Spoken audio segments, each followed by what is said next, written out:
Hey everyone, and welcome to This Explainer. Today we're diving headfirst into the massive ecosystem of the Internet of Things, and we're going to do it by following the fascinating journey of a single piece of data.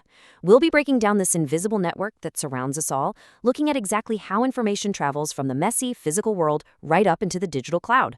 So to kick things off, we've got to ask a massive question. Think about this. How do over 9 billion everyday physical objects actually collect, process, and transmit data across the globe? I mean, it's so easy to take for granted that our smart thermostats, our factory machines, and even agricultural sensors just kind of work. But behind the scenes, the architecture making that possible is incredibly intricate. Okay, here's our roadmap for mapping this out layer by layer. 1. The IoT ecosystem. 2. Anatomy of edge nodes. 3. Sensing the physical world. 4. Miniaturization and power. 5. Communication protocols. And 6. The future of connectivity. Let's jump right in. Section 1. The IoT ecosystem. For decades, the internet was mostly just about connecting computers and people. But IoT takes that connectivity and completely pushes it out into the physical world. We're talking about linking up vehicles, smart city infrastructure, healthcare monitors, and huge industrial assets.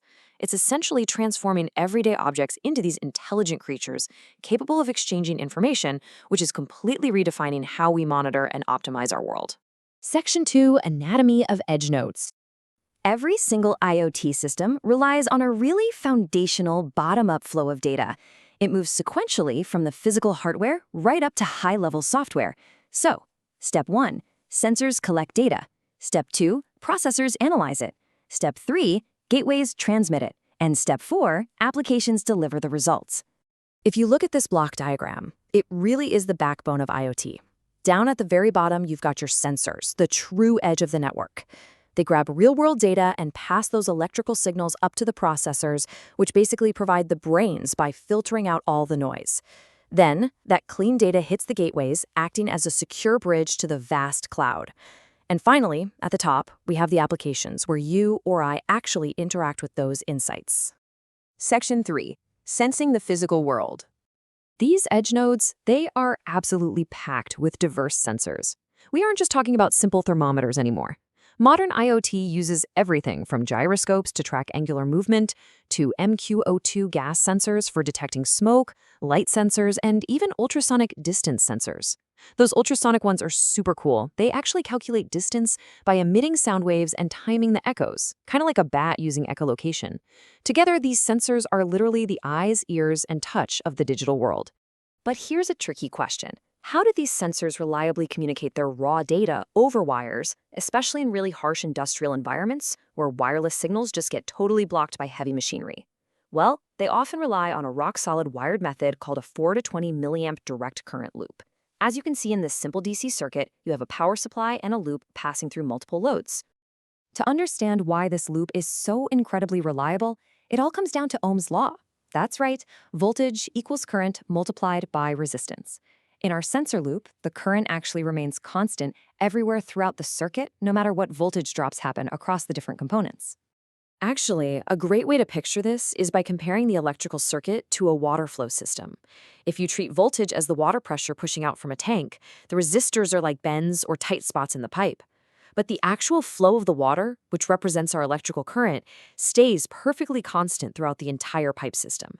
Because the current doesn't degrade over distance the way voltage might, using this loop guarantees that a data reading from a sensor on a noisy factory floor reaches the control panel perfectly intact.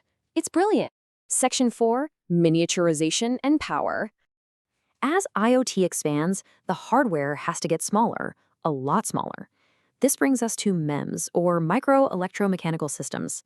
Using surface micromachining, engineers can actually build tiny mechanical structures, like a little diaphragm or cavity, directly onto a silicon chip. By putting the physical sensing element right next to the digital signal processing circuits, we can drastically shrink the size and the cost of these devices. And the scale we're talking about here is just staggering, 49 microns. To put that into perspective for you, engineers have actually built an ultra-low-power wake-up timer for IoT sensors that runs on an on-chip solar cell with a surface area smaller than the diameter of a single human hair. This tiny little timer can power the device using just the ambient light of the moon, keeping the sensor in a deep, power-saving sleep until it absolutely has to wake up and take a reading. Mind-blowing, right? Section 5, Communication Protocols. So once our tiny edge nodes process this data, they need to actually send it. For short-range stuff, devices almost always use the Bluetooth Low Energy or BLE stack.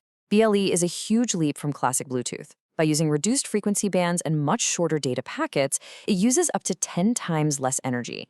The layers at the bottom are highly optimized to keep the device sleeping as long as possible, only waking up for super quick bursts of data flow. Now, when that data reaches the broader internet, it generally has to choose between two core transport protocols, TCP and UDP. TCP is kind of the perfectionist of the two.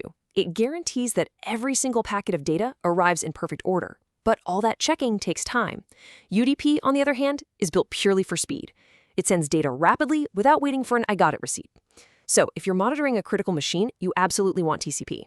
But if you're streaming real-time video from a smart traffic camera, you're going with UDP, because low latency matters way more than one dropped frame. Section 6, the future of connectivity. Because every single physical object on this network requires its own IP address to communicate, we are fundamentally running out of digital space using the older naming systems.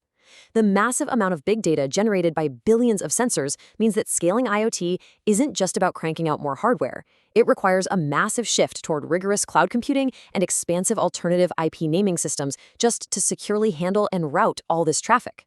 Which leaves us with this final thought. From micromachine silicon cavities smaller than a human hair, all the way up through gateways and complex cloud protocols, we are essentially building a digital pulse into the physical world around us. As this invisible nervous system expands across our cities and into our homes, we really have to wonder, how will this network of billions of sensors change the way you interact with the world tomorrow? Thank you so much for joining me for this explainer, and keep your eyes open out there. The Internet of Things is quite literally everywhere.